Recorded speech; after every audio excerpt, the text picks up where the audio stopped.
Welcome back to the shop. In this video I'm going to build a shooting board which is used to square off the ends of material that you need very accurate corners on, such as dovetails, which I'm going to do in another video for a box that I'm building for my father-in-law for his chest set.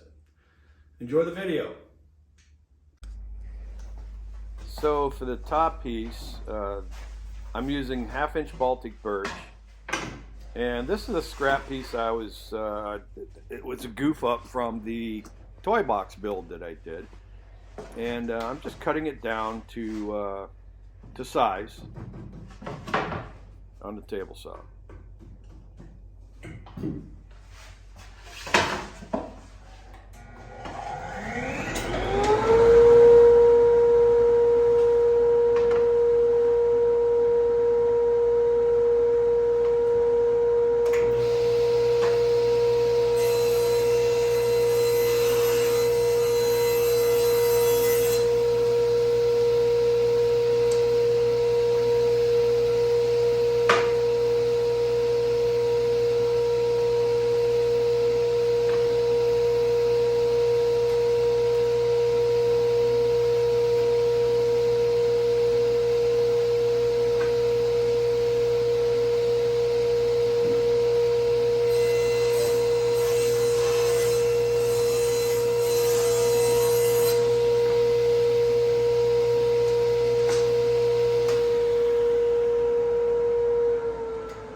And here I'm using my cross-cut sled to square up the end and cut it to length.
And here I'm cutting the base to size, and the base is made out of 3/4 inch MDF. It's nice and dense, dead flat, and real easy to work with. And I'll just glue that to the top piece.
Now this next part of the board construction is super important, and Rob Cosman's the only person I've seen that does this, and I picked this up from him, and makes a lot of sense to me.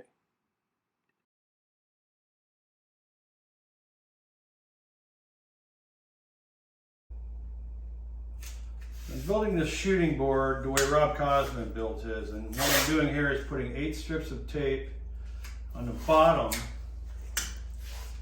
of the shooting board at various intervals.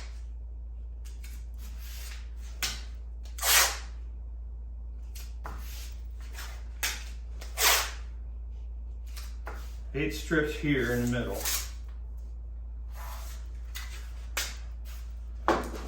Eight. Let's see.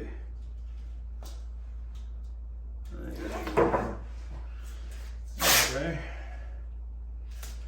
And then I'll put 5 strips here. 1, 2,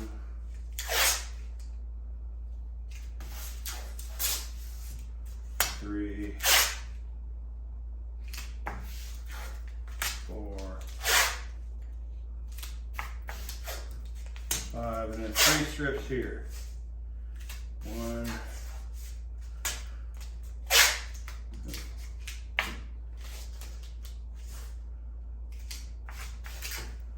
2, 3, and then the same on the other side here. I figured I would speed this video up a little bit to save some time.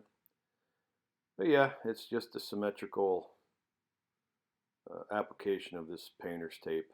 It just, like I said, it gives that board a little bit of a convex profile.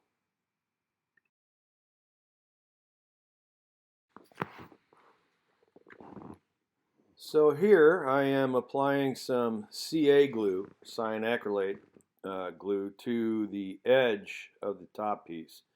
And what that does is it wicks into the wood, and when it dries it creates a nice hardened surface so that when the plane rides against it, it doesn't deteriorate the top piece and wear it down as quickly.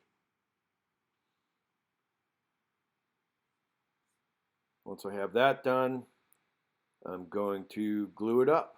Now, on the bottom of the top piece, I'll put enough glue on it to give it good coverage. But on the left-hand side, as you're looking at it, I don't want to put a lot of glue because I don't want a whole lot of squeeze out when I flip it over, which would be on the right side as you're looking at it here on the video. So you'll see I try to make that a bit thinner than the rest of the pieces.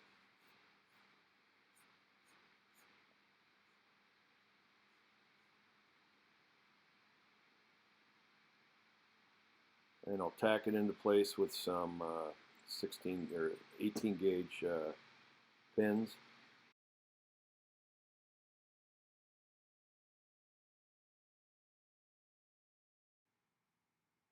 Once the pins are in place, to hold it down, I put the clamps on. So here I am clamping up the shooting board. As you remember, the strips of tape on the bottom of the base will create a slightly convex shape to the board so that that plane will remain square to the face throughout the shooting process. So I put on as many clamps as I can here. I clamped it to my workbench, which is dead flat.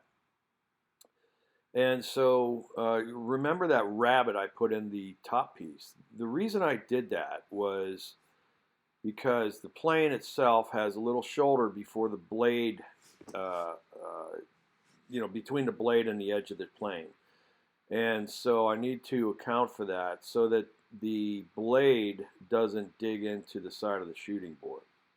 So that's why that rabbet's there. And yeah, once it's clamped up, I remove some of the glue squeeze out, make it nice and smooth, and we're good to go.